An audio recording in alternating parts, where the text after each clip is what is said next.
Noite.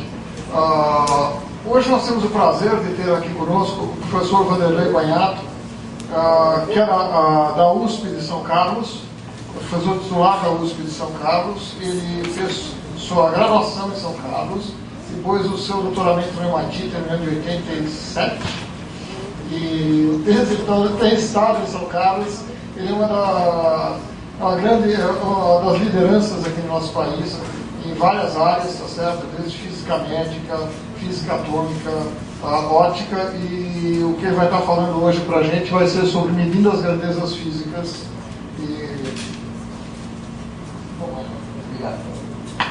Bom, queria agradecer ao Oscar, e deixa eu dizer que o Oscar é um grande amigo meu, eu sou admirador dele. Acho que é por isso que ele me convidou. E quando ele convidou, ele fez o favor de dar o título. Então ele falou: olha, Vanderlei, você tem que vir aqui em São Paulo e você tem que falar sobre medindo o mundo. Eu falei: pô, medindo o mundo? Com que instrumento? Aí eu vou usar. Aí eu falei: não, por que a gente não faz assim, medindo as grandezas físicas do mundo? Ele falou: é isso aí mesmo. Então o título é de autoria do Oscar. E eu fiquei pensando, falei: pô, medindo as grandezas físicas do mundo. Na verdade, tudo que a gente sabe são coisas que a gente mede, né? Às vezes a gente até não toma nota, mas mediu, né? Mediu, olhou, já mediu. Você gravou alguma informação, fez ali uma espécie de medida. Tudo que a gente sabe em ciência vem medida. E é muita coisa, né? Imaginou? Se eu for falar tudo que a gente mede, não daria. Só aqui, no laboratório do Paulo, ele faz provavelmente umas centenas de medidas por dia, quando não faz mais. Então, é muita coisa que a gente mede. Então, aí eu lembrei aquela história do aluno que a professora pediu, ela entrou numa classe. Eu pensei que fosse tudo alunos iniciantes, assim, eu recebi um e-mail. Está começando a graduação de novo?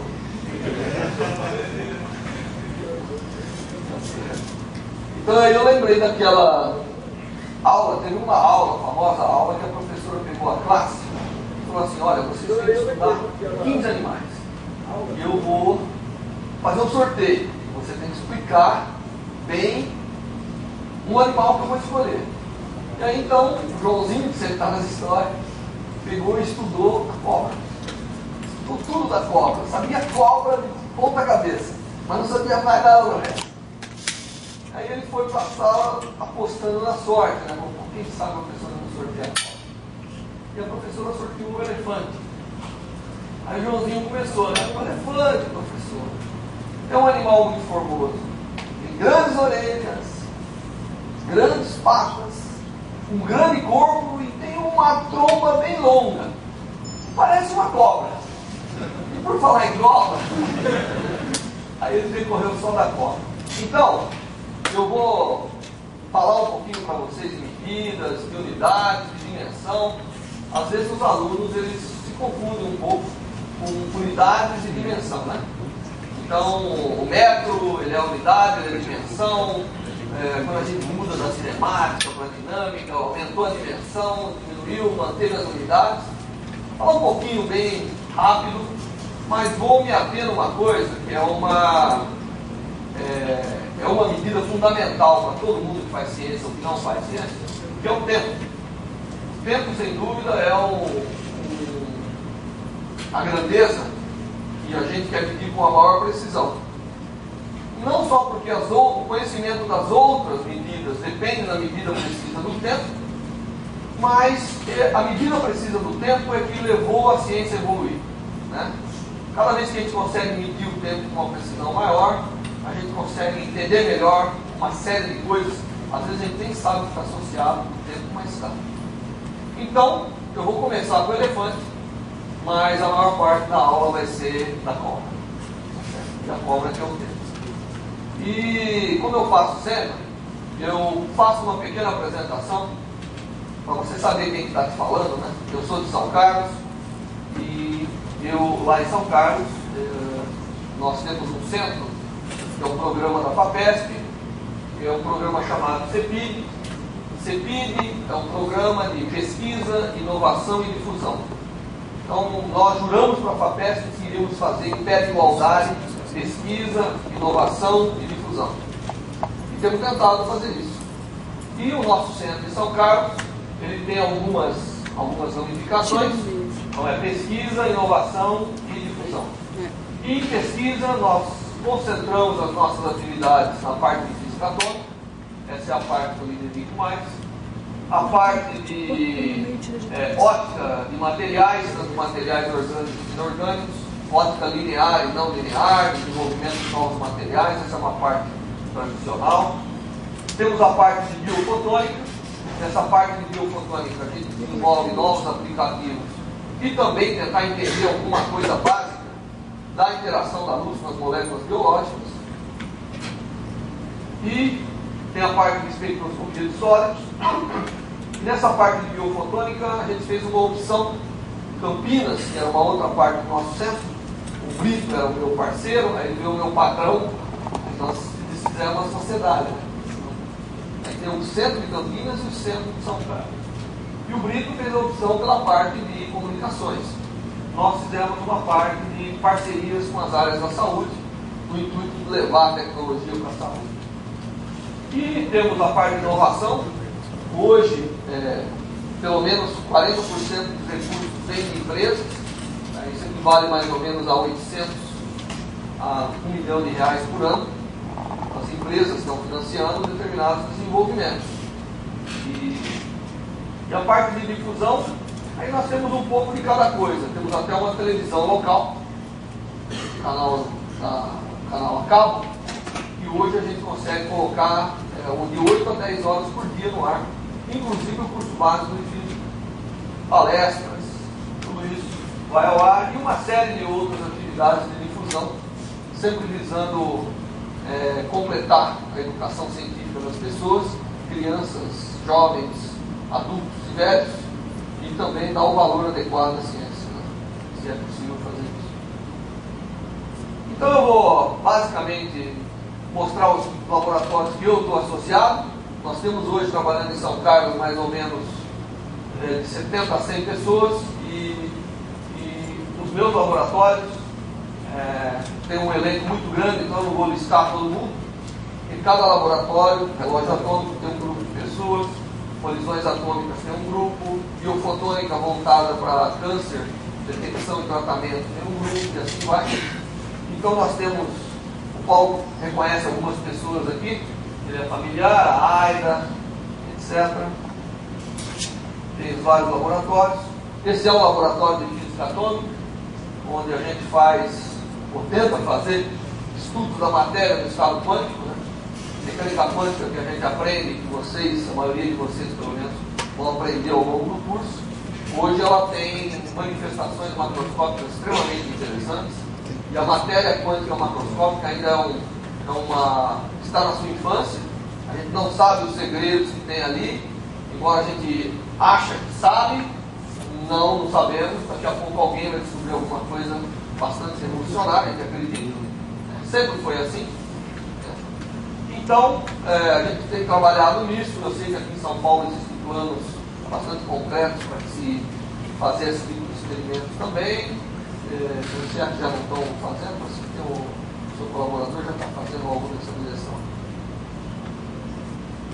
Bem, a gente estuda colisões atômicas, que basicamente produzimos átomos lentos. Com átomos lentos você pode assistir aspectos da colisão, do encontro de dois átomos, por exemplo, passos que acontecem durante a formação de uma ligação química, né? A gente sabe que os átomos vêm e formam uma ligação química, mas como que é esse negócio? Como que o elétron descobre que ele era de um átomo, agora é de dois? Não é isso? Então esse tipo de coisa que a gente estuda no regime de frequência, porque eles são lentos, então eu posso avaliar o que está acontecendo com os átomos. O relógio atômico, eu vou passar rápido, eu vou falar mais dele. Toda essa parte de espectroscopia. E existe uma parte muito forte que eu venho fazendo, talvez ela esteja maior do que eu dimensionei no início, e essa parte de pegar luz e tentar manipular moléculas no interior da célula, o bem ou o mal. Né? Então, o mal seria você ir lá e mudar uma célula que ela vira um monstro. O bem é você matar a célula que é monstro. Isso a gente está fazendo muito bem hoje. Acho que nós somos responsáveis pela implantação da terapia fotodinâmica aqui no Brasil, com contribuições marcantes, né? E hoje você vê na televisão centros abrindo, já são várias empresas que fabricam equipamentos, medicamentos na área de tratamento de câncer com essa modalidade, que é uma coisa muito importante. Tem a parte de odontologia, que a gente faz também. Essa é a parte de diagnóstico de tumores, com fluorescência óptica, equipamentos oftalmológicos. Nós atuamos hoje em 3 hospitais de câncer, com laboratórios avançados, localizados para toda a pesquisa clínica, em cooperação com as escolas de medicina, obviamente. Mas isso é um exemplo do que essa técnica faz. Ela consegue eliminar um tumor em horas, uma seletividade de matar células tumorais muito grande, mas eu deverei voltar, eu espero, oportunamente, para falar um pouco sobre isso. Essas são atividades de difusão, e nós temos até um ônibus, né? Que ficou aqui na Estação Ciência, passou por aqui, e agora nós estamos desativando e estamos querendo ativar um ônibus, que seria o ônibus Ciência da USP, bancado pelos centros de pesquisa, inclusive da Maiana, que é a nossa pró-reitora. Nós vamos fazer uma unidade móvel de difusão de ciência em conjunto, para poder levar a ciência nos locais onde não tem, né?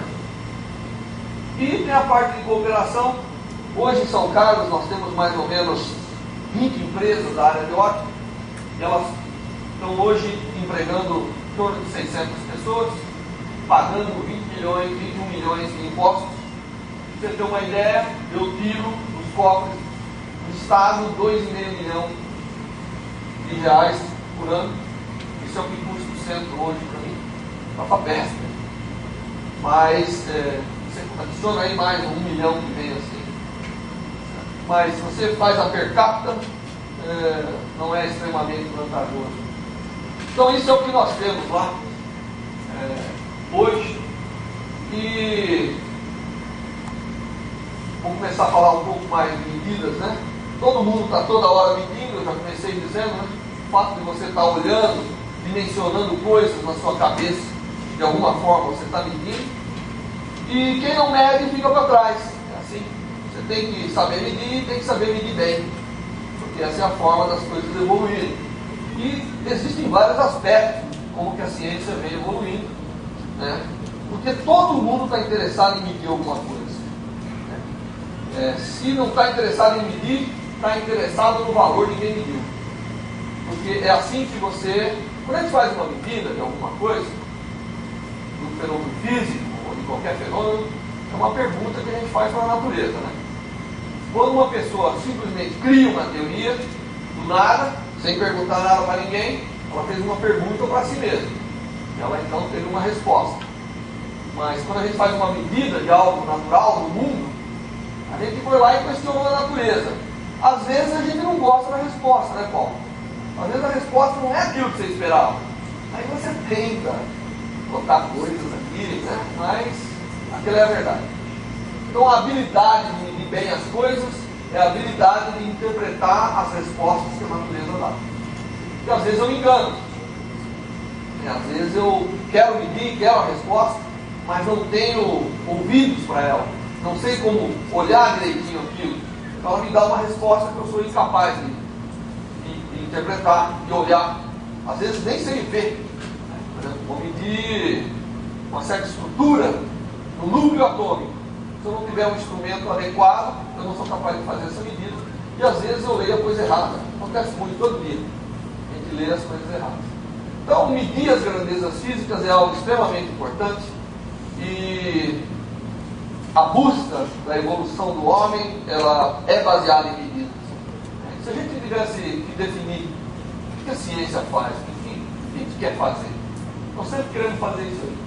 Nós queremos tentar entender o micromundo, que a gente enxerga muito mal, o macromundo, que também a gente não enxerga muito bem, e conectar o que é muito pequenininho, o que é muito grande com a nossa dimensão. É isso que a gente faz todo o tempo. Como a existência de coisas que eu não enxergo faz o mundo ser como ele é. É assim que nasce a atomística, é assim que nasce todo o resto que a gente tem. Isso tudo vem de medida. Ninguém vai entender o micromundo sem fazer uma medida dele, e nem o macromundo sem fazer uma medida dele. Então, toda hora nós estamos fazendo medidas, observações, correlacionando, medindo distância das coisas, e a história está cheia disso, e como essas medidas são realizadas, né? E tanto no macromundo, eu acabei de mostrar aí uma luneta para representar isso tudo, mas eu penso que a luneta é a única maneira de se ver o macromundo. Hoje o pessoal tem os rádios, telescópios, que veem um tipo de luz que não é sensível a nós, não é luz visível, né? Eles veem micro-ondas, eles veem radiofrequência, eles veem comprimentos de onda ou cores completamente não sensíveis ao olho humano. E no micromundo a mesma coisa. Às vezes a gente não usa só um microscópio aqui para representar o micromundo, mas às vezes nós estamos interessados em ver coisas indiretas, ver lá a estrutura do núcleo, ver como o átomo está. O átomo é feito de núcleo e elétrons, mas existe 1 milhão de outras coisas no intermédio que faz o átomo ter as propriedades que tem. É bom que esses elétrons estão lá. E essas medidas que a gente faz, então eu não sei se eu estou decepcionando, mas para mim medir o mundo é tentar entender através das medidas, seja no micro ou no macro, como é o mundo, né, atualmente. Embora eu vou dar alguns exemplos para não decepcionar o Oscar. Então eu vou lembrar das grego medindo o raio de curvatura da Terra, é uma medida do mundo mesmo.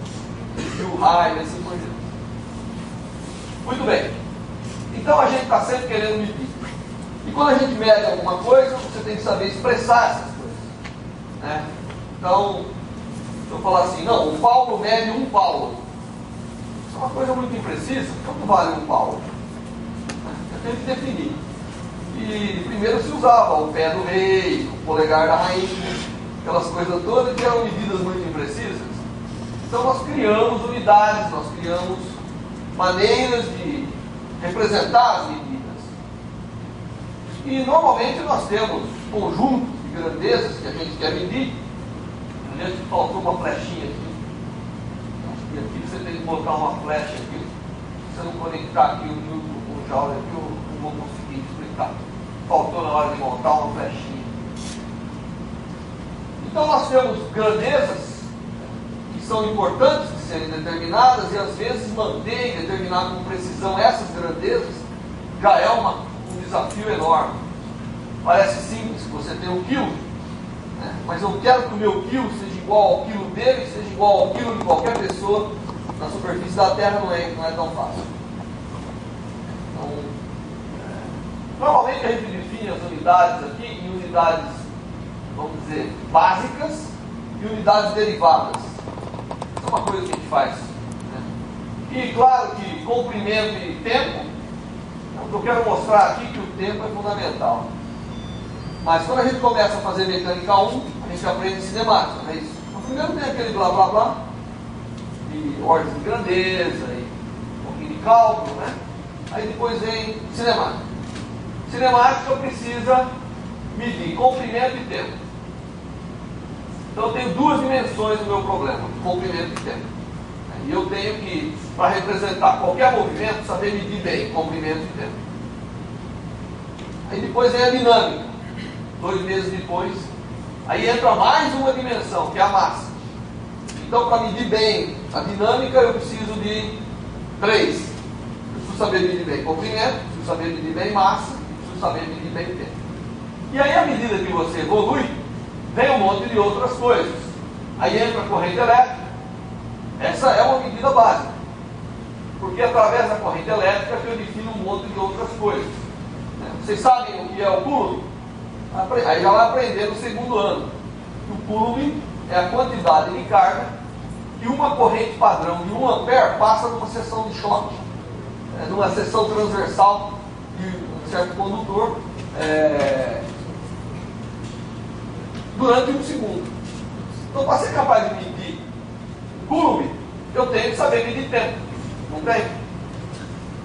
Assumindo que eu sou capaz de medir bem corrente. E aí vem todas as outras. Aqui tem um triângulo interessante, porque aqui começa a entrar um pouco da mecânica quântica, que aí você tem que ir lá para o 4º ano para aprender, porque é onde entram certos efeitos quânticos que nos ajudaram a medir determinadas grandezas, né?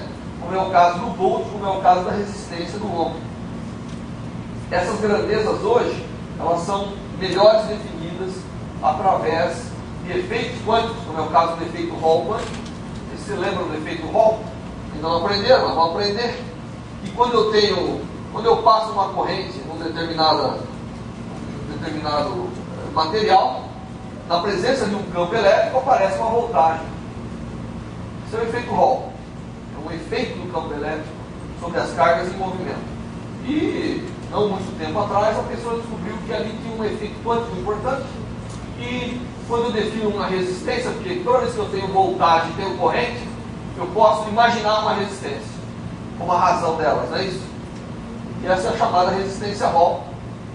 E alguém descobriu que essa resistência Hall, que aqui é a definição do ohm, tinha muito a ver com essa constante de Planck e com a carga do elétron, dava pulos dessa forma. Então, por que não definir o ohm já conjugado com essas constantes, que de alguma maneira são muito bem definidas? E como medir essas constantes? Tem que usar o tempo. A espectroscopia, frequência, com alta precisão, me permite medir o H com uma precisão muito grande. A mesma coisa é o volt. O volt, se você tiver o efeito Josephson, você é capaz. Esse é outro efeito que você vai aprender no quarto ano. Ou não, no primeiro quarto ano. Você vai aprender quando ele tem supercondutores e tem lá um material isolante. Em determinadas condições, você simplesmente aplica uma voltagem, aplica uma tensão, aparece lá uma voltagem oscilante, aparece uma radiofrequência como resultado disso. Ou você joga uma radiofrequência, aparece uma voltagem. E esse efeito acaba revelando a relação de voltagem e frequência, acaba revelando também uma quantidade fundamental que é a carga do elétron e a constante de Planck. Aí vem outras, o Faraday, não sei se vocês sabem a definição de Faraday, todo mundo aprende que capacitor é Faraday, né? Qual que é a definição de um Faraday? Qual que é a definição do Faraday? Faraday. Faraday. Qual que é a definição? Ah, melhor do que ter um sortido na mesa. Eu vou dizer. O Faraday é definido como sendo, se você passar uma corrente, você tem um capacitor. Se você passar uma corrente de 1 ampere, a voltagem vai aumentar 1 volt por segundo quando a capacitância for 1 farad. Então eu preciso de tempo, porque eu preciso medir o aumento da voltagem e preciso também medir a corrente que estava lá em cima. Então, e aqui tem outras que eu não vou entrar em detalhes, a temperatura, né? Existem outras aqui, inclusive essa aqui de baixo, que é a medida do mol, do número de Avogadro, praticamente, que é uma... Eu vou falar um pouquinho mais sobre ela. Então, para a gente medir as grandezas do mundo, a gente tem aqui uma tecnologia bastante avançada, necessária, para que a gente meça com precisão, porque senão a gente se confunde todo. Então eu vou agora passar a fazer algumas medidas. E eu coloquei aqui uma transparência dizendo que, na verdade, a capacidade de medir bem é que determina o progresso científico e tecnológico. E eu tenho um exemplo aqui, que é um exemplo interessante, que é na área de física atômica, e o pessoal foi lá e mediu o átomo. Isso a gente aprende no colégio, tem o átomo de Bohr, tem as linhas centrais, lembra disso? E aí então o pessoal falou, ó, vai nascer a mecânica quântica porque é a forma de explicar essa estrutura. Aí eles foram olhar essas linhas com uma precisão um pouco maior. E viram que, pô, mas só o átomo de Bohr não explica, precisa mais. Então nasceu a mecânica quântica tradicional, que é mais geral do que o átomo de Bohr. E explicou relativamente bem. Aí o pessoal foi medir um pouco melhor as coisas. E descobriu que tinha efeitos lá, que aquela aproximação, aquela teoria não funcionava. Tinha que melhorar. Aí nasceu a mecânica quântica relativista. Aí eles foram medir mais algumas coisas. Aquela teoria dizia que certas frequências eram iguais, mas não eram. Aí nasceu a eletrodinâmica quântica. E aí eles foram medir ainda melhor, e aí nasceu a cromodinâmica quântica. E aí continua nascendo. A gente não sabe até onde para. Porque a nossa habilidade de medir cada vez melhor, com maior precisão as coisas, é que faz essa coisa caminhar. Então, medida, qualquer grandeza do mundo, feita bem, é o que determina esse progresso todo. E aí tem outras, muitas, né, situações onde a gente acaba mostrando que medindo bem as coisas é que determina a evolução e que determina os novos conhecimentos que a gente vai adquirir. Bom, eu falei para vocês muitas grandezas que a gente tem que saber medir bem, mas sem dúvida distância e tempo são aquelas mais importantes, e é bom a gente ter uma ideia, quando a gente mede distância, qual é a escala das medidas dependendo do fenômeno que a gente está olhando. Então aqui eu coloquei medida de distância, e isso aqui está em metros, e aqui está a ordem. Se eu quiser medir, por exemplo, alguma coisa da ordem 10 a menos 15 metros, eu estou lá dentro do núcleo, na física nuclear. Se é 10 a menos 10, essa é o tamanho típico do átomo. Se é 10 a menos 5, em geral são os micro-organismos. Se é 1, essa é normalmente a dimensão do homem. E assim vai. Se eu falar em 10 a 5, ou da ordem aqui, né? Alguns fatores, eu tenho o tamanho da Terra, a distância da Terra ao Sol, um ano-luz. Aí eu tenho a galáxia, dimensão da galáxia. Aí eu tenho a dimensão do universo quando eu chegar aqui, esse número extremo de 10 a 25 metros. Então, se eu for observar a natureza, imagine que eu vou pegar 1 metro e vou medir 10 a 25, não dá certo. Então a técnica que a gente vai utilizar vai depender de que tipo de escala eu encontro. Para medir o homem aqui, o metro até que é muito bom. Já para medir a Terra, o metro já não é muito bem.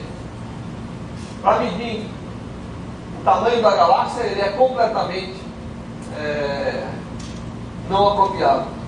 Da mesma forma, para medir o tamanho do núcleo, certamente tem que ter uma metodologia adequada. Mas todas elas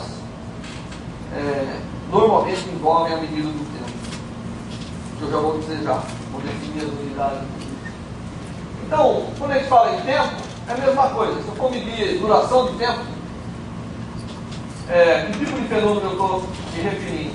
Então, se eu tiver em 10 a menos 25 segundos, eu estou falando aqui dos primórdios do universo, dos momentos mais iniciais. Se eu estou falando em 10 a menos 20, eu estou falando em oscilações nucleares. Se eu estou falando em 10 a menos 15 segundos, eu estou falando em oscilações atômicas.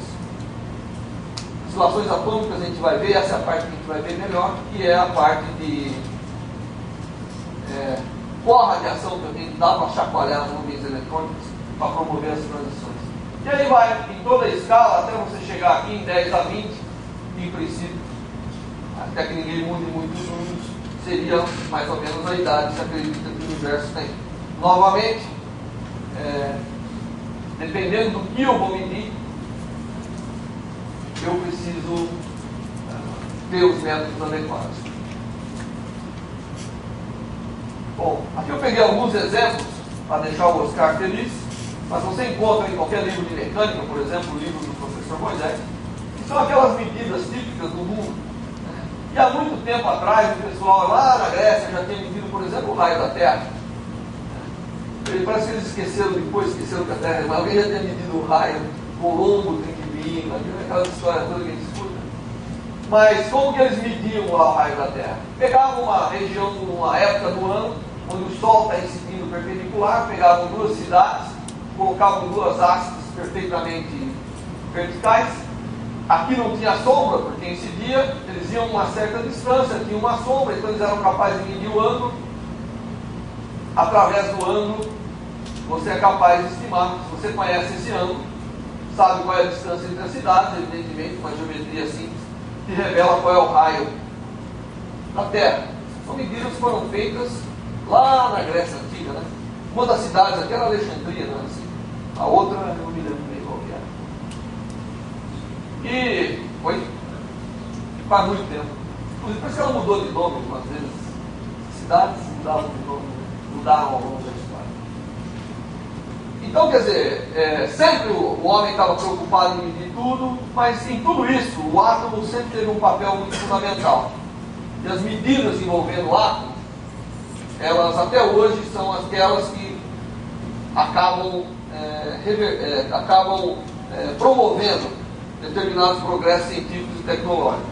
Se a gente não conhecesse muito bem o átomo, se não tivesse medido ele muito precisamente, provavelmente você não poderia estar fazendo uma ressonância magnética ali no Albert Einstein, se você precisar, ou no hospital universitário que tem aqui agora, e em qualquer outro local.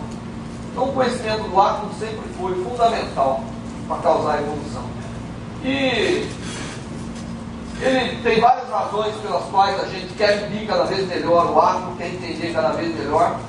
E essa preocupação não é de agora, evidentemente, ela é muito antiga. Isso aqui também a gente aprende no colégio, que a ideia de átomo é uma ideia muito antiga.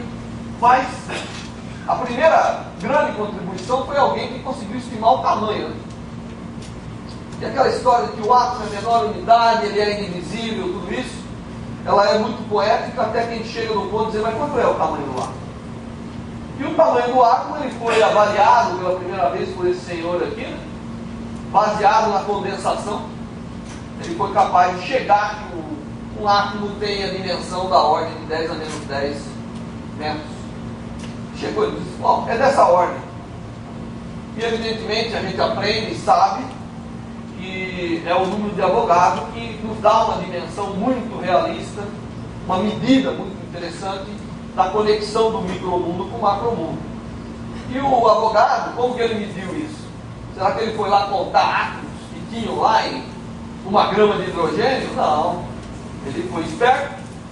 Ele falou, bem, eu na verdade tenho que achar alguma coisa que se comporte como átomo, mas que é grande o suficiente para eu poder medir. Ele trabalhou com partículas de poeira, fez uma suspensão, e quando você coloca em solução, devido à ação da gravidade, né, quando a gente coloca pó de giz no copo, você vê que cria um perfil de concentração devido à ação da gravidade. E ali tem uma distribuição, porque as moléculas do líquido interagindo com as moléculas de partícula criam o equivalente a um gás. Então, o mesmo comportamento que você tem na atmosfera, no gás atmosférico que você tem, e se você, lá no segundo ano, fizer a continha, você vai ver que esse perfil de densidade permite você tirar o número de Avogadro. O conceito de mol já vinha da química, então você acaba tendo uma conexão de tamanho e de massa do mundo microscópico e do mundo macroscópico. Então, esse número aqui foi um número extremamente importante de ser medido, eu acho. E outros que vieram muitos que a gente aprende, não só saber o tamanho do átomo, mas o que ele é feito passou a ser importante. Aí vem toda a descoberta do elétron, do núcleo, do Rutherford, né? E como que essas coisas todas se conectavam. Essa aqui é a medida quando foi descoberto o elétron. Se mediu a relação da massa, da carga pela massa no experimento de Thomson. E esse experimento de Thomson, ele utiliza a ação de campos elétricos e magnéticos para defletir. Então você tem forças que vão depender da massa e vão depender da carga. Combinando isso, você consegue ter uma dimensão interessante sobre um valor interessante sobre a relação da carga pela massa do elétron. Então essa também foi já uma medida importante no mundo subatômico.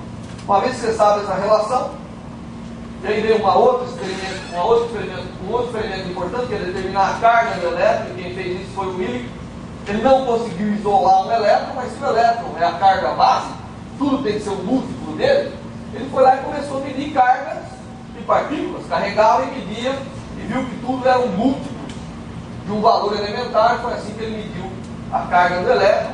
Se você tem a carga e o valor da relação carga sobre massa, você acaba tendo a massa do elétron, inclusive. Outra grandeza que é importante é a velocidade da luz. Por que essa grandeza é importante? Porque a maioria das grandezas que a gente vai mencionar depende da velocidade da luz. Hoje o metro é definido como sendo a distância percorrida pela luz no vácuo num tempo de 1 sobre c. Então, c, que é a velocidade da luz, passou a ser definido como tendo aquele valor enorme, quase 300 mil km por segundo. E ele foi medido de várias maneiras, e uma das maneiras é a maneira de Fizeau. que envolve uma roda dentada, você joga uma luz e essa roda está caminhando, então como se eu tivesse um espelho, jogasse um laser na parede e passasse minha mão aqui. Se eu estiver transladando minha mão de tal maneira que a luz passa, quando meu dedo passou, bate lá, mas quando ela voltar lá encontrar o começo do outro dedo, então eu não vejo mais luz, né? A luz consegue ir, mas na hora de voltar, ela passa no vão da roda dentada quando vai, mas na hora de voltar ela é bloqueada. E foi assim que o visor mediu a velocidade da luz e chegou ao valor bem próximo que a gente tem hoje. E depois ela foi muito melhorada com outras medidas. Eu vou pular essa parte. E vou entrar no tempo. Então, eu passei pelo elefante, agora eu tenho que entrar na trompa. E o tempo é uma medida importante porque, como você viu naquele diagrama, e a minha intenção com aquele diagrama era mostrar que se eu medir bem tempo, eu tenho condição de medir bem quase tudo.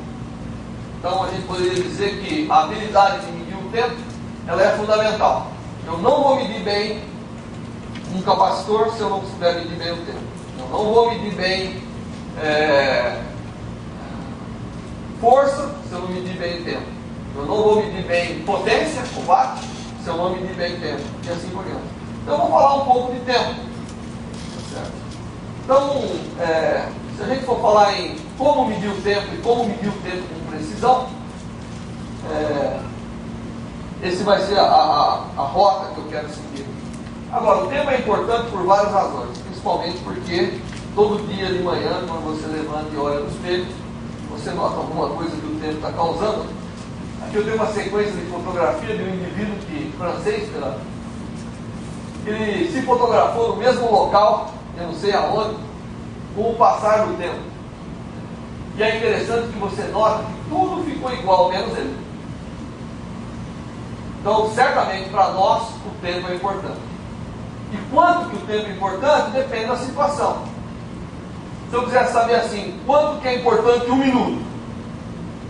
Né? Aí você pergunta para alguém que acabou de perder o ônibus da rodoviária. Certamente ele vai dizer o quanto é importante um minuto. Se você quiser saber quanto é importante um dia, você pergunta para uma pessoa que está lá em Nova York esperando para tomar um avião para chegar em Guarulhos. Se você quiser saber quanto é importante um mês, pergunta para aquela pessoa que teve um filho prematuro por um mês. Então a importância do tempo, da extensão do tempo, é uma coisa que varia e depende da situação, mas afeta muito a vida das pessoas. Se você quiser saber a importância de 1 milissegundo, vai lá na Olimpíada e vê a diferença do primeiro e do segundo, né? Foram dezenas de milissegundos, ou centésimos de segundos. Então, a importância do tempo afeta muito a vida da gente, e portanto, quando a gente fala em tempo, é algo que normalmente a gente presta atenção, porque essa habilidade é importante. E como definir o tempo? Quando a gente fala em tempo, novamente, tempo é a grandeza, é a dimensão. Tem que ter a unidade para que a gente fale a mesma linguagem. E a linguagem do tempo é o segundo. Não é o dia, não é o ano, é o segundo. Essa é a linguagem do tempo. E o tempo foi definido de várias maneiras. Até 1967, a definição do segundo era uma definição assim, absurda. Ele era 1 dividido por um número enorme da duração do ano, no ano de 1900. Quer dizer, um ano que a gente já não mediu, mas usava essa definição. E essa é a definição que a gente chama do tempo efêmeris. Essa é a definição. Existe o tempo atômico, que é um tempo que hoje a gente, na verdade, adota e conecta ele com o tempo astronômico, com o tempo de fato, que é o tempo que demora para a Terra voltar na mesma posição. Aí a gente é capaz de definir o ano direitinho. Mas a definição hoje, do segundo, a partir de 1967, passou a ser um tempo atômico. Claro, como que o átomo é capaz de revelar o tempo para a gente? Ele tem um reloginho dentro dele? Então, se você sair dessa apresentação entendendo bem como que a gente usa um átomo para medir o tempo, entender a importância que tem a ciência básica em toda a tecnologia, quer dizer, por que você pegou um monte de gente para estudar o átomo um monte de gente para tentar definir o tempo e hoje está presente. Seu computador certamente não poderia funcionar se não fosse medido bem o tempo.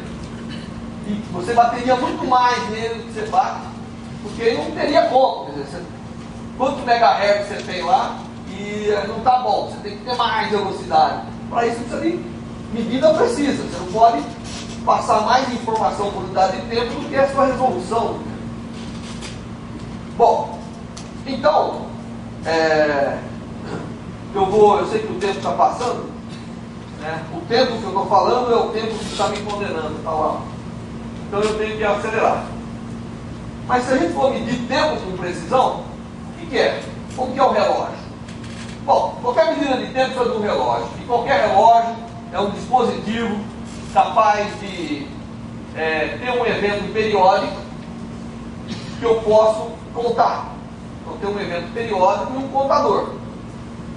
Qualquer dispositivo capaz de fazer isso é um relógio capaz de medir o tempo.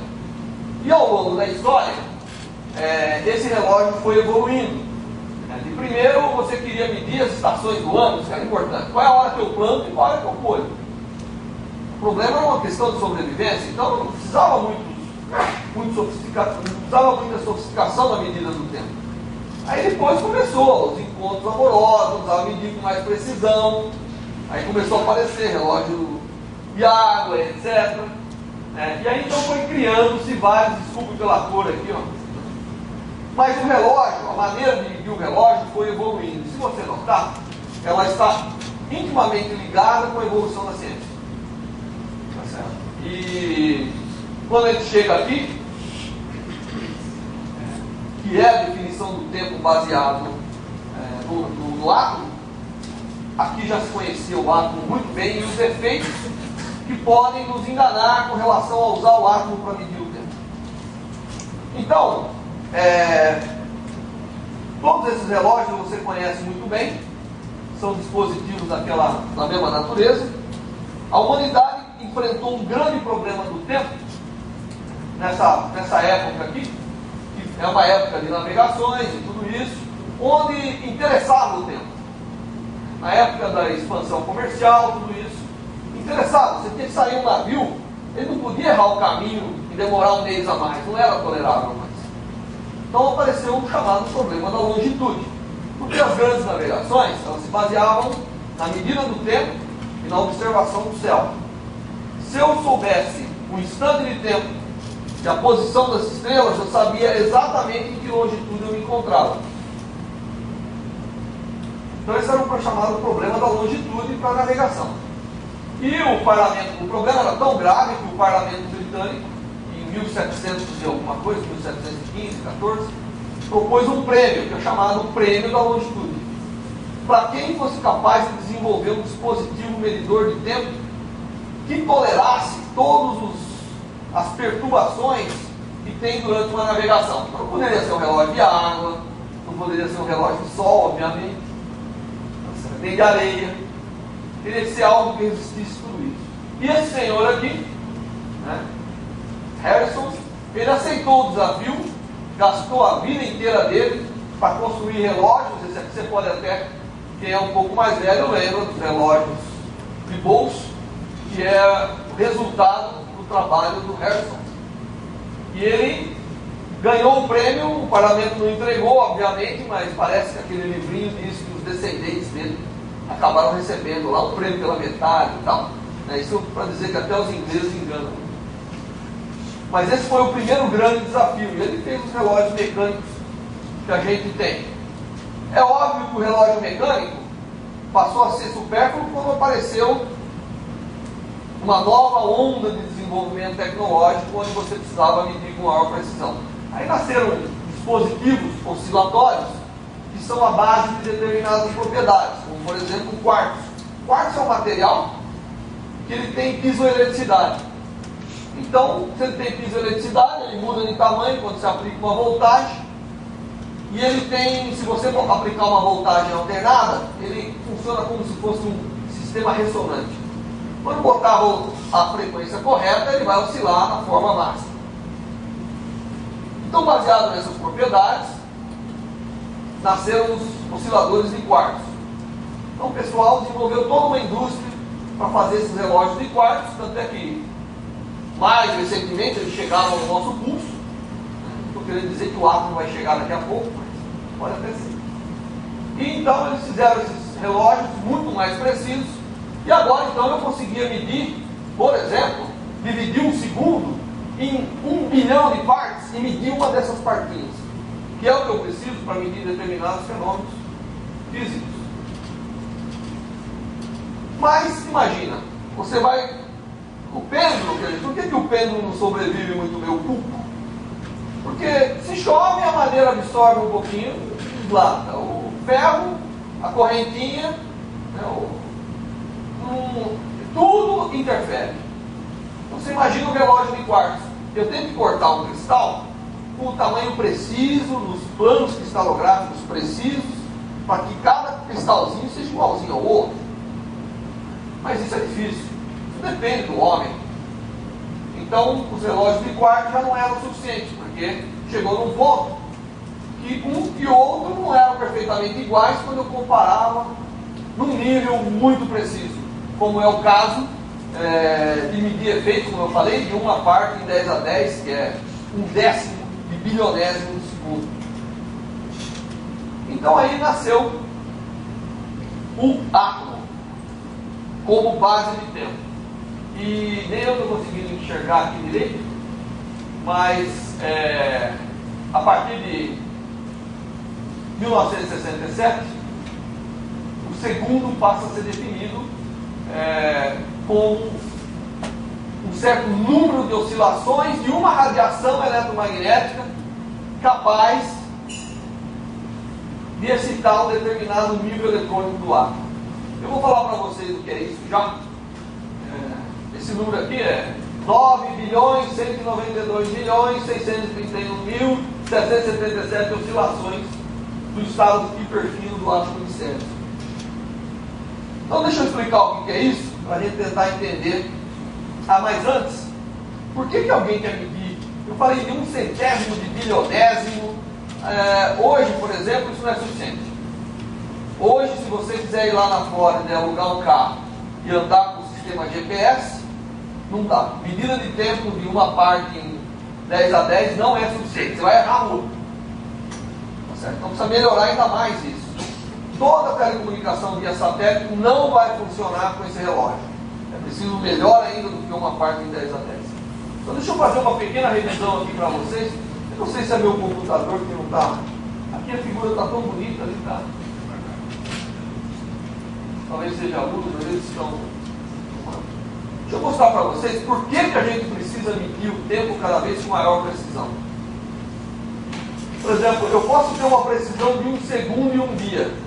Se eu for medir coisas desse tipo aqui. Usar o relógio de pulso, radar da polícia rodoviária, aquela frequência que através da avaliação ele é capaz de determinar a velocidade. Isso tudo precisa de uma precisão. Acho que o pessoal está com a câmera lá, não vai gostar muito. 1 segundo e 1 dia, se forem esses efeitos aqui. 1 milésimo de segundo e 1 dia, que significa a sua capacidade de medir 1 segundo em 3 anos, transmissão de rádio e TV.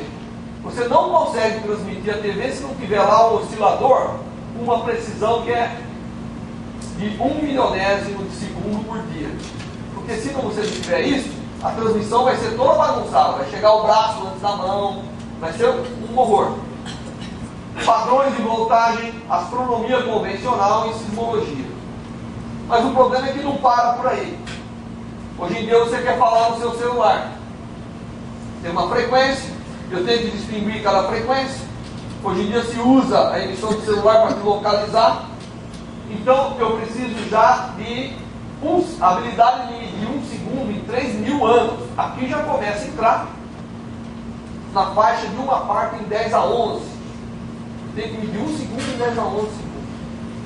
Já é o relógio atômico. Aqui, até lá o oscilador de quartzo funcionava bem. Aqui já tem que ter o relógio atômico. Sistema de telecomunicações, rede de telefonia, sistema de navegação, comunicação codificada, padronização, todo o uso do tempo dos padrões. A indústria hoje exige um grau de precisão de medida do tempo que é dessa ordem aqui. Ou melhor, para poder ter os padrões, para poder fazer a eletrônica que não dá erro, senão o seu computador não vai dar certo. Algumas pesquisas espaciais. Quando você começa a chegar aqui em radioastronomia, sistema GPS, todo mundo sabe o que é o sistema GPS. É o sistema de posicionamento global e também todo mundo sabe como funciona, né? Ele funciona com satélites e você emite um sinalzinho, o satélite pega esse sinal, mais do que um satélite, portanto tem que ter vários relógios atômicos lá. Ele é capaz de medir a diferença de tempo que o sinal chega em 3 satélites. Por triangulação, ele é capaz de saber precisamente onde você está, se por acaso você souber bem a posição do satélite. Então tem que ter todo um monitoramento do posicionamento da chamada constelação de satélites que tem relógio atômico. Estudos geofísicos, estudos de ondas gravitacionais, padrões internacionais de tempo e frequência, está aqui. Se você quiser ir além, até aqui são os relógios atômicos que estão aí no mercado. A partir daqui já não dá. Tem que ser os relógios baseados em alguns livros que eu vou tentar falar. Estou vendo que eu sou muito prolixo, eu vou falando. Mas, cadê o Oscar? Até que hora que vai, Oscar? 7 e pouco. 7 e pouco. 7 e 5. Nós temos mais 10 minutos, dividido por... Se dividir cada segundo, dá uma informação em giga, bytes por segundo, a gente chega lá. Isso aqui é onde estão alguns desafios. Eu queria falar um pouquinho depois sobre a medida das variações temporais das constantes fundamentais. Então, se eu chegar até lá, hoje eu estou fazendo teste para saber se uma unidade, que é o caso da constante de estrutura fina, que depende de várias grandezas, inclusive da carga do elétron, da constante de Planck, da velocidade da luz, se ela está mudando com o tempo. E quando foi feito o universo, não existia carga do elétron, nem luz. Então essas grandezas foram formadas. Será que tem ainda algum vestígio de variação, mesmo que muito pequenininho? Existem modelos cosmológicos que dizem que tem. E o pessoal hoje está conseguindo ver se, por exemplo, essas grandezas variam com o tempo. E para isso é o que eu chamo aqui a fronteira do conhecimento. Então botamos aqui uma universidade voando no espaço para dizer que nós estamos atingindo as fronteiras. Aqui é onde está hoje o desafio de medida de tempo. Bom, como que a gente usa o átomo para medir tempo? Você sabe que o átomo, ele na verdade, o elétron lá dentro, ele não pode existir de qualquer maneira, como se fosse um planeta rodando ao redor do Sol. Ele tem determinadas possibilidades de ficar. E o Bohr nos disse que quando o elétron pular de uma órbita possível para outra, ele emite radiação com uma frequência muito bem determinada. Ele emite se ele pular para as órbitas mais externas e absorve se ele pular para as órbitas. E frequência, oscilação eletromagnética, é um processo oscilatório. Então eu pego um átomo, jogo uma radiação. Se eu souber bem esse átomo, eu jogo uma radiação e vejo se ele fez a transição ou não. A gente vai ver mais adiante, vocês vão ver, no curso do Paulo, mecânica quântica, que na verdade não são essas órbitas, na verdade é uma distribuição de carga que toma determinados aspectos diferentes, que a gente chama de orbital, atômico, que caracterizam esses estados. Mas numa linguagem bem simples, é isso que tem que acontecer. Então, só que tem uma vantagem, né? Cada átomo é igualzinho ao outro, aqui na Lua, no Sol, na extremidade do universo, a gente acha que seja. Então, se eu pegar um átomo, ele é um indivíduo igualzinho. Átomo de césio, ninguém pegou 2 ainda que conta a história anterior dele. Eles são idênticos. Então, se eles são idênticos e precisam de radiação que oscila numa determinada frequência para fazer a transição, então eu pego aqui, vou variando a minha radiação, vou vendo se ele faz a transição. A hora que bateu na transição, eu sei que eu estou na frequência correta. Se eu sei frequência, eu sei tempo. Então a minha capacidade de medir frequência com precisão é exatamente a minha capacidade de medir tempo com precisão. E é assim que a gente usa o átomo. Então o relógio atômico está esquematizado aqui. Eu começo com o oscilador de quartzo. vou lá, produzo a frequência que é a frequência do átomo, jogo sobre ele. Micro-ondas, no caso do átomo de Césio. Hoje já está falando em frequência até na radiação visível, mas aqui é micro-ondas ainda, 9 GHz. Eu jogo sobre ele e pergunto: você fez a transição? Ele vai falar: fiz. Aí eu pergunto de novo: você fez da melhor forma possível? E se eu jogar a radiação um pouco fora daquela frequência, ele faz assim meio, mas não faz muito. A forma otimizada é quando a frequência estiver bem ali mesmo. É todos aqueles dígitos e mais. Certo? Aí eu pergunto: fez a transição? Ele fala: fiz. Estava otimizado? Não está. Então meu oscilador aqui está exatamente na frequência 9 milhões, 192 milhões e blá. Então eu consigo usar o átomo, na verdade, o relógio atômico usa o átomo como um indivíduo de comparação. Ele joga uma frequência, que é uma radiação eletromagnética, como se fosse luz, né? É uma radiação eletromagnética fora da região visível. E eu pergunto se o átomo fez a transição. Então, a gente costuma dizer que o relógio atômico é um oscilador, que é o átomo, e um outro oscilador, que é a radiação, acoplados. E eu tenho que fazer a frequência do meu oscilador variar para chegar exatamente na frequência do átomo. Quando isso acontece, eu sei exatamente a frequência aqui, porque eu conheço muito bem o átomo. Bom, então é assim que a gente faz. Só que o átomo, ele tem 1000 maneiras de nos enganar. Se ele estiver andando, tem o efeito Doppler, não tem? Lembra desse efeito Doppler sonoro? Uma coisa se afastando e parece um som mais grave. Uma coisa se aproximando e parece um som mais agudo. Também funciona pelo átomo. Se ele estiver se afastando, ele vai enxergar a radiação que eu joguei, mas de comprimento de onda maior ou frequência menor. E aí ele me engana, porque eu acho que se ele estiver andando, eu acho que ele absorveu da forma ótima a frequência errada, que é uma composição dele em si, mais o movimento. Também tem outro efeito. Jogar uma radiação sobre o átomo e perguntar, fazer essa pergunta para ele, precisa de tempo. Não é assim: joguei, aí se o átomo sumiu, não tem como perguntar. Então, eu preciso de tempo para isso. Isso é chamado de tempo de trânsito. E quando eu jogo radiação, se o átomo está andando muito rapidamente, ele não dá muita bola para mim. E ele absorve qualquer coisa, ou ele absorve numa região diferente. Isso chama-se largamento por tempo de trânsito, que também vai me confundir. Mas como vocês sabem que todos os átomos estão em movimento, não está? Eles só param no zero absoluto. Até então ele está se movimentando. Então não tem como a gente escapar disso. Então veio um indivíduo e falou: não, eu tenho uma forma de superar todos esses problemas, porque isso era um grande limitante de usar o átomo como um elemento de teste, de comparação para definição de frequência. Aí veio o Ramsey e fala: não, eu tenho uma maneira de fazer isso. E a maneira de fazer isso é enganar o átomo. Excita um pouquinho aqui e depois excita um pouquinho lá. Se for o mesmo átomo, é como se eu tivesse olhado para ele por um tempo muito longo e eu supero tudo isso. Olhando transversalmente ao seu movimento, a radiação, nem eles sabem que o efeito Doppler em primeira ordem existe, eu minimizo tudo isso. Então essa transparência aqui seria uma visão mais física do que é.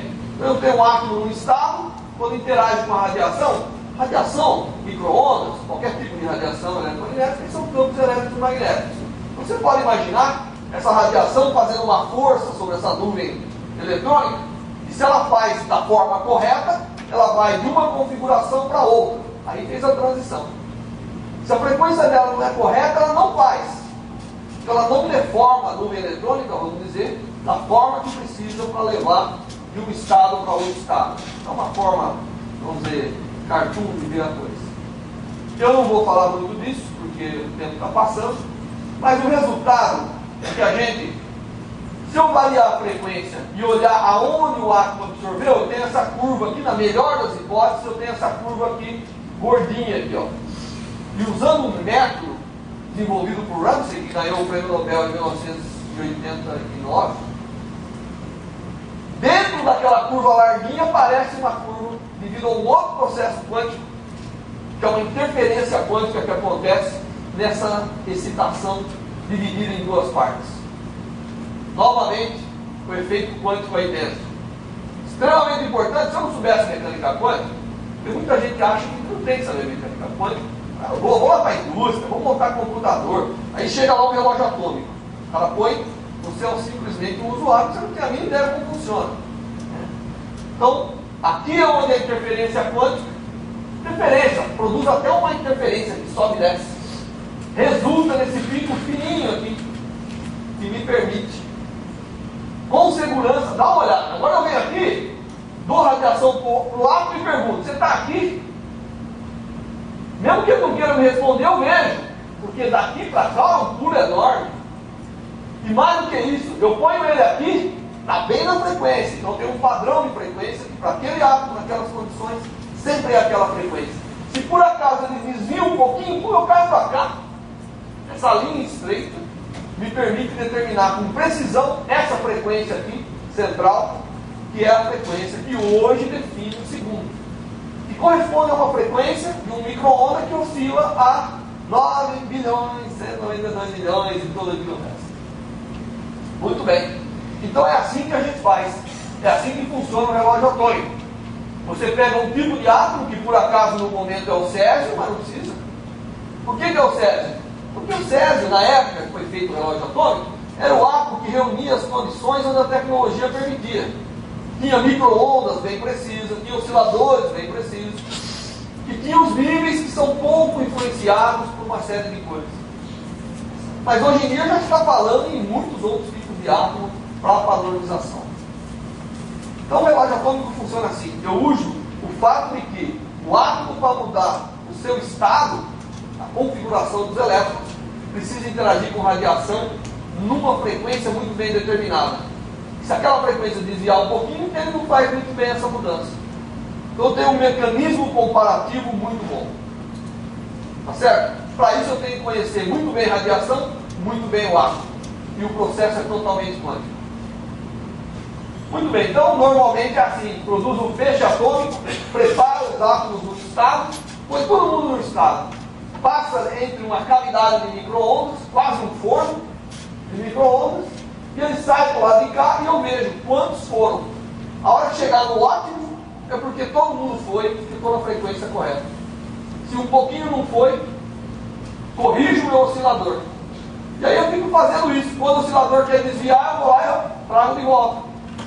Então o meu oscilador está sempre colocando para fora frequência absolutamente concordante com o átomo, que, portanto, pode ser reproduzida, pode ser transportada, pode fazer tudo aquilo que eu espero de um padrão. Esse é o primeiro relógio atômico que a gente construiu no Brasil. Parece uma panela de pressão, mas ela é bem parecida. Porque o átomo de césio tem que ser vaporizado, produzindo um feixe. E com esse relógio a gente atingiu uma precisão de uma parte em 10 a 11. Por incrível, foi o primeiro relógio produzido no Brasil, de feixe. Aliás, acho que é o único produzido em todo o hemisfério sul. Nem na Austrália eles têm a metodologia de frequência que nós temos hoje. Mas isso não é suficiente. Esse relógio, por exemplo, você pode comprar no HP por $100 mil. Tá certo? Mas ele não te conta como fazer. Esse é o problema. Mas ele já não é suficiente. Como eu falei para você, você tem que ir além. E para ir além, eu tenho que melhorar aquela curva que você viu, tem que ficar mais estreita, menos variante. E como que a gente faz isso? Bom, a gente faz fazendo o seguinte: vamos olhar mais tempo o átomo, vamos ter maior qualidade na ressonância, a gente chama, vamos afinar a ressonância. Para fazer isso a gente usa átomos frios. Usando radiação, hoje nós somos capazes de pegar os átomos que andam a 500 metros por segundo e trazer eles para andar a centímetros por segundo. Então eu crio uma bolinha de átomo, aí ao invés de pegar um feixe de átomo e jogar, isso ele demora, sei lá, 100 milissegundos ou menos, eu agora pego um átomo, faço uma bolinha, jogo para cima como se joga uma bolinha de tênis.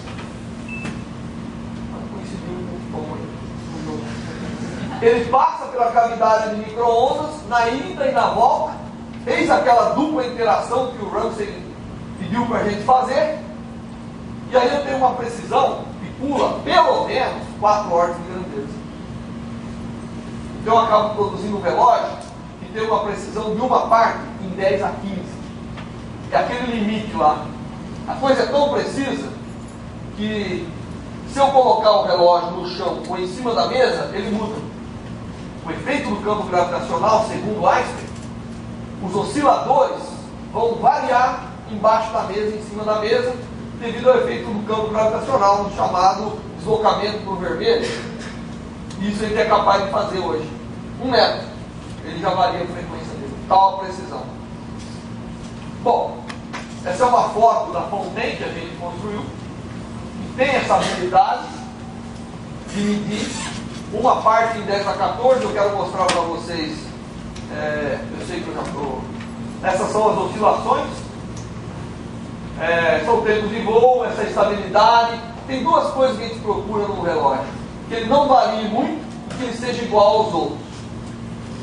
Então ele tem que ser reprodutível, ele tem que sempre ser igual ao outro, a ser um padrão. E ele não pode ficar variando muito no tempo.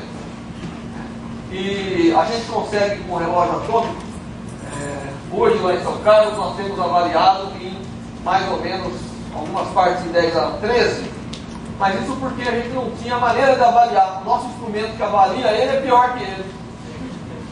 Agora nós temos um Maser de hidrogênio, que tem uma outra transição, funciona quase no mesmo princípio, né? E que tem uma precisão assim, imediata muito grande. No longo prazo ele não, ele degrada, mas assim, na hora, ele diz, é só tanto. Aí eu posso comparar e nós estamos preparando. E a gente acredita que a gente está hoje numa parte em 10 a 4, em 10 a 14. Essa medida do tempo precisa, para que serve? Para muita coisa. Toda a telecomunicação, todo o sistema está atrás disso. E cada vez mais a gente está na época astronômica. Estamos olhando o todo aí. E existe uma série de testes que estão sendo feitos com a medida precisa do tempo. Mesmo nessa uma parte, que é a capacidade de medir milhões ou bilhões de anos com a precisão de um segundo. Eu listei algumas delas. Essa aqui é a que o pessoal lá da França está fazendo, do Observatório Nacional, que é medida das constantes fundamentais. Com o tempo, nós estamos querendo usar os átomos condensados, que é um estado diferente, é um estado onde os átomos perdem a individualidade, eles estão todos juntos, coletivamente, para tentar ver se aquilo seria um bom padrão ou que tipo de desvio existe. E esse é o presente status que nós estamos. Existem poucas Fontaines operando no mundo. Existe basicamente na NIST, em Boulder, existe no Observatório em Paris, existe na Alemanha, na Inglaterra e no Japão, porque o Japão, aí na Itália, e no Japão, porque o Japão comprou uma da NIST. E tem a nossa aqui no Brasil, operando continuamente, sendo avaliada. E para que serve isso? Bom, todo mundo diz que nós estamos entrando no século da biologia. Eu já acho que nós estamos entrando no século quântico, onde a mecânica quântica vai dominar um monte de coisas que hoje são coisas rotineiras para a gente.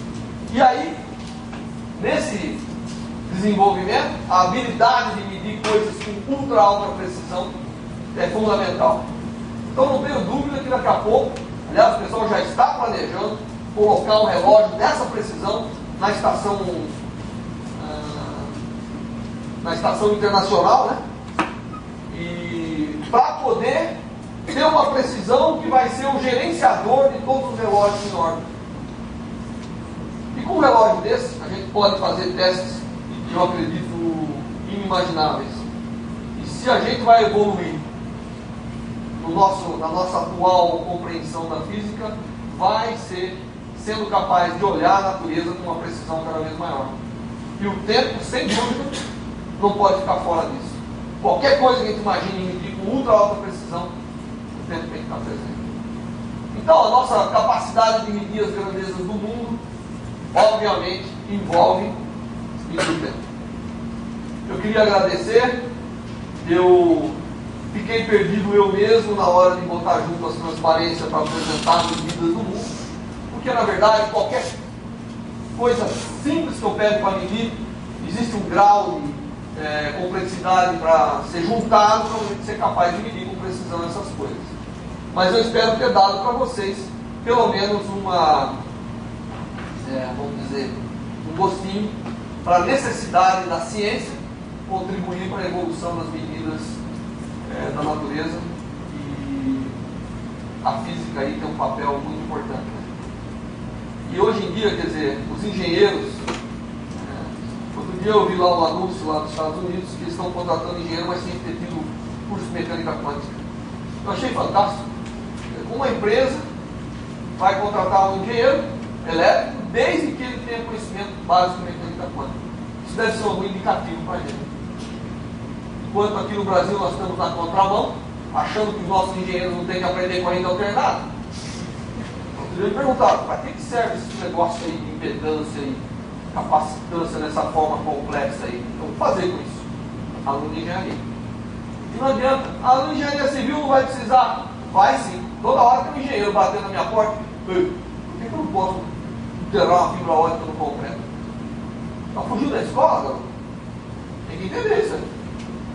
Então é extremamente importante a gente motivar os alunos a saberem conhecimento básico. Metrologia é fundamental para quem faz física, para quem faz engenharia. Bom, eu acho que eu posso parar por aqui. Obrigado.